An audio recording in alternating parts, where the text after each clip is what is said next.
Jumpa lagi di YouTube channel Ira Sujono. Kali ini saya mau berbagi cerita tentang pupuk organik. Ada beberapa jenis pupuk organik yang dapat kita gunakan dalam bercocok tanam.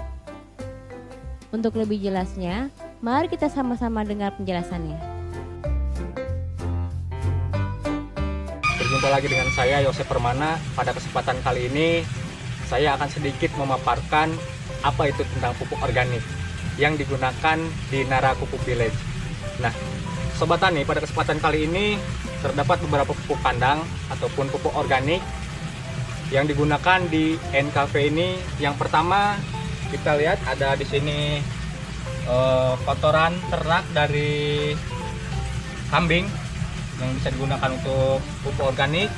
Kemudian yang kedua di sini ada kotoran ternak sapi dan juga bisa digunakan sebagai pupuk organik. Ada juga di sini yang ketiga adalah kotoran ayam. Yang keempat di sini ada kompos. Dan yang terakhir di sini ada arang sekam. Dari beberapa pupuk organik ini tentu ada perbedaannya ataupun terdapat kandungannya yang berbeda. Contohnya adalah pupuk dari ternak kambing, ternak sapi, kemudian ternak ayam itu merupakan tambahan unsur hara makro. Unsur hara makro terdiri dari NPK dan yang lainnya. Di situ terdapat makanan untuk tanaman tumbuh subur maksimal dibantu oleh ketiga pupuk tersebut. Kemudian juga ada pupuk kompos yang sudah dilakukan melalui proses dekomposisi. Nah, pupuk kompos ini membantu untuk memperbaiki struktur tanah, ya. Jadi membuat tanah gembur, subur dan yang lainnya. Kemudian untuk arang sekam di sini untuk menambah kandungan kalium terhadap tanah. Nah, selain itu mungkin banyak lagi beberapa pupuk organik yang bisa digunakan. Contohnya adalah kotoran kelinci dan yang lainnya. Nah, pada kesempatan kali ini juga saya akan sedikit menjelaskan mengenai pembuatan pupuk kompos yang dibuat secara sederhana. Baik, langsung aja. Untuk ember ini untuk tempat penampungan, kemudian M4 ini sebagai bahan mikroorganismenya.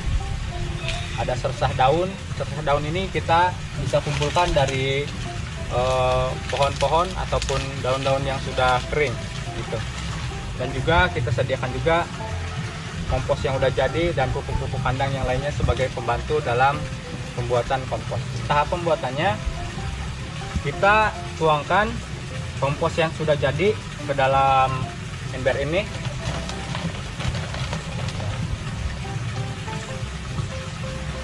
Kemudian sersah daun ini dituangkan juga ke dalam ember dan remas-remas agar menjadi hancur. Setelah terisi, tambahkan pupuk, baik pupuk kotoran kambing ataupun kotoran sapi bisa digunakan.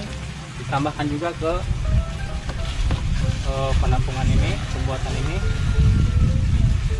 Salah satu aja, baik mau pupuk sapi ataupun pupuk kambing bisa digunakan. Setelah itu larutkan efektif mikroorganismenya sebagai larutan dekomposisi.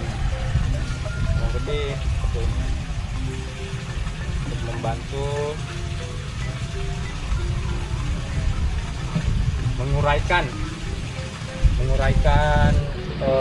sersah daun ini menjadi kompos. Nah, setelah ini dilanjutkan dengan penutupan lagi menggunakan pupuk kompos yang sudah jadi.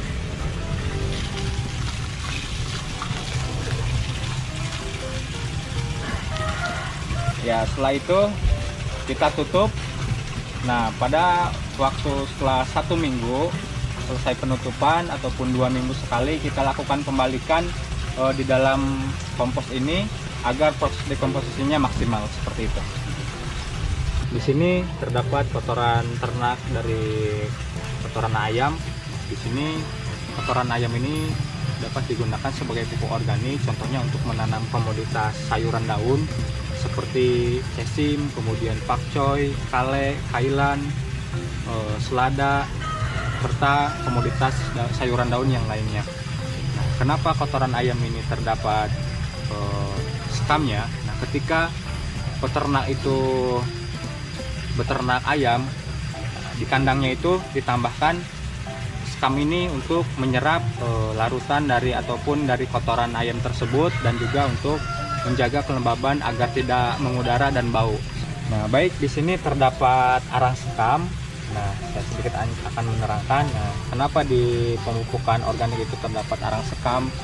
Nah, tujuannya dilakukan pemupukan dengan arang skam ini adalah yang pertama untuk mengemburkan ataupun menyediakan tempat tumbuh tanaman agar membantu maksimal. Dan arang sekam ini terdapat kandungan yang cukup besar menyediakan unsur hara kalium untuk pertumbuhan akar dan batang tanaman hingga pembentukan buah yang baik. Nah, arang sekam ini dibuat dari sekam biasa yang kita ambil dari penggilingan padi ataupun sisa penggilingan padi. Nah, kita buat menjadi arang sekam ini dilakukan melalui proses pembakaran. Nah, baik, untuk selanjutnya di sini terdapat kotoran sapi, kemudian dan kotoran kambing.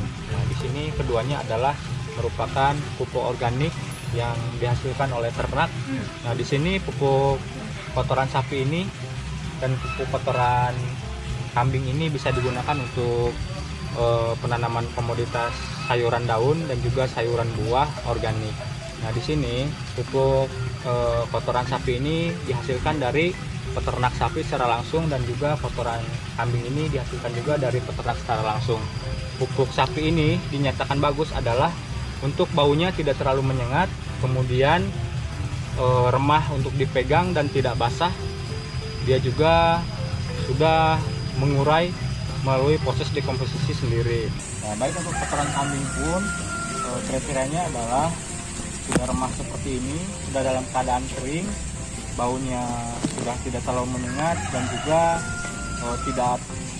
tidak basah ataupun tidak lengket ketika digunakan sebagai pupuk kandang. Nah, satu lagi yang harus dicermati adalah suhunya. Di sini kalau yang pupuk yang sudah jadi adalah suhunya adalah dingin, tidak terlalu panas dan juga tidak panas seperti itu.